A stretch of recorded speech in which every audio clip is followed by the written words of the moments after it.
Okay, so today we've been talking about the idea of doing stabs during a backing track. So I sent you that G backing track, which is great to use. And I learned this from Jason Ricci video, which is very interesting on harmonica and all my explorations of harmonica.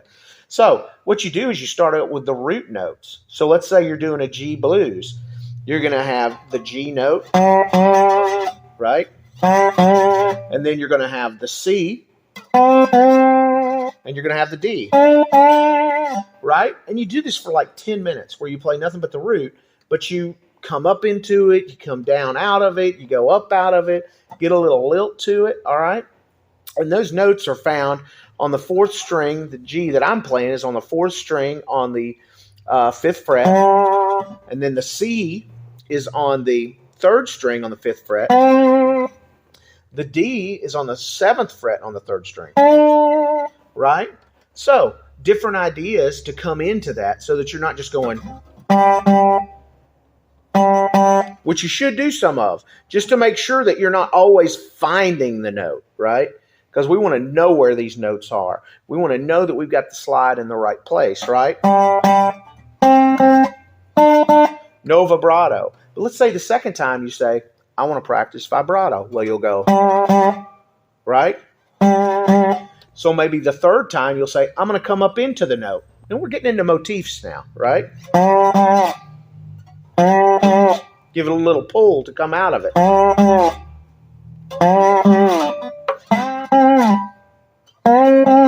Now, the trick to that is make sure you're landing in the right place. Don't start your vibrato until after the airplane's landed, right, on the note. So, like that on that second hit. And that way you know you're getting to the right spot. Okay, you can also come up off the note. Right? Get a little bit of that Derek Trucks flavor. And I usually say, okay, my target to come up is going to be the blue third, which is you're going to start here on the 5th fret. 1, 2, 3, 4. You're on the 8th fret all of a sudden, and that's the blue third. So you know if you move up, counting the fret you're on, 4 frets, you're at the blue third. But you want to kind of be done with it before then. You just, you know, you're not going to hang on to the note. Now, the other thing you can use when you're using this approach is motifs. All right, and this is another thing I got from harmonicas. Harmonica is essentially a single note instrument, right? And they're dealing with a lot of these sort of lines. They're always lines like saxophone players. You know, they call it the Mississippi saxophone, right? So what is a motif? Something like this, right? That's just 3rd to the 4th fret on the 3rd string, second string, 3rd fret, 5th fret, and then 5th fret on the 1st string, right? And for G, you're going to do that right at that area.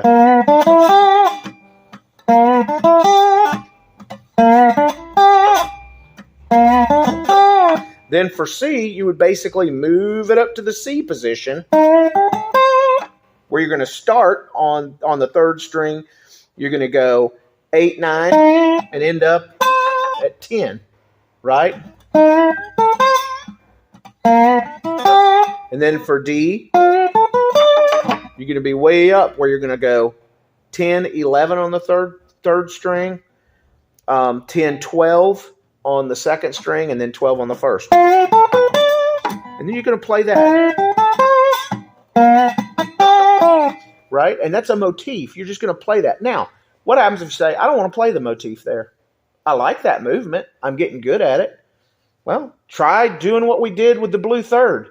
When you go to C, move it up instead of going all the way up to where you're going 8, 9 on the 3rd string. Go 6, 7. Right?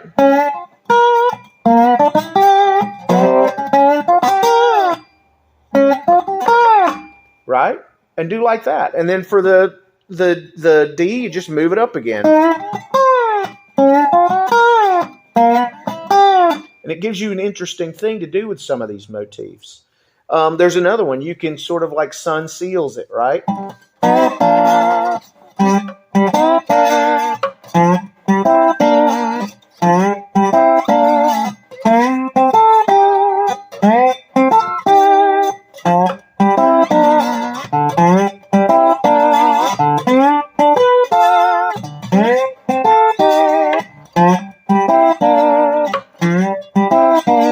if you wonder what I mean by Sun Seals It, listen to Mother-in-Law Blues by Sun Seals. It's got that lick in there. It's great.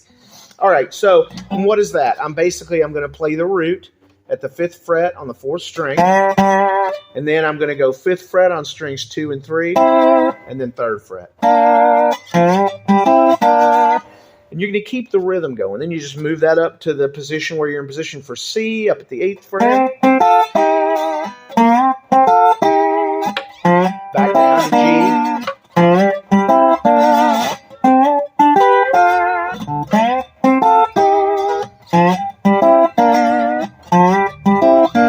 So, that gives you a starting place.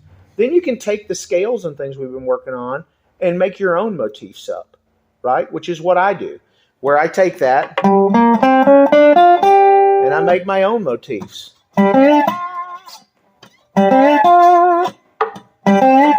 Right?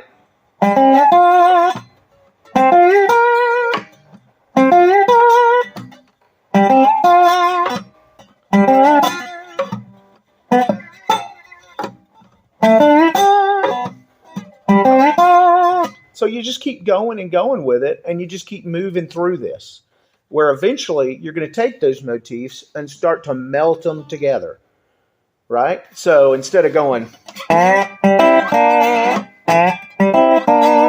whole time, you might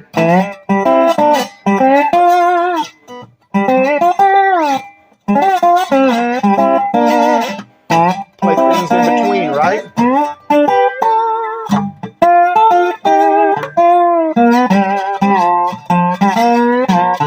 So you're going to build this through until you get to where you can really move around with it, and you get to where you're getting inventive. You're starting to think of sounds and ideas and all this wonderful stuff instead of going, oh my gosh, what do I got to play next? When I was a financial advisor, when I first went through training, all I was thinking about, because they were trying to teach us to sell stuff, which I wasn't good at, by the way. I was terrible. All I was thinking about, I was never thinking about what the other person was saying to me. I wasn't processing it. I was only thinking about what I was going to say next. Doing solos can be like that.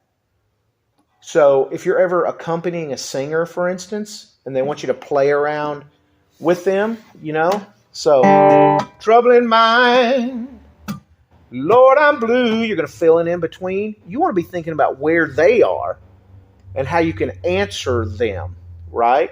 And not so much thinking about you. Trouble in mind, Lord, I'm blue. Instead of something like where they're going, trouble in mind, and you're sitting there going, okay, am I going to go? Or what am I going to do? So this is going to help you get to that point where it's just going to be almost muscle memory in your brain. Isn't that a weird thought? Hey, folks, please drop me a comment and let me know where you're watching from. And if you like this content, please like and subscribe.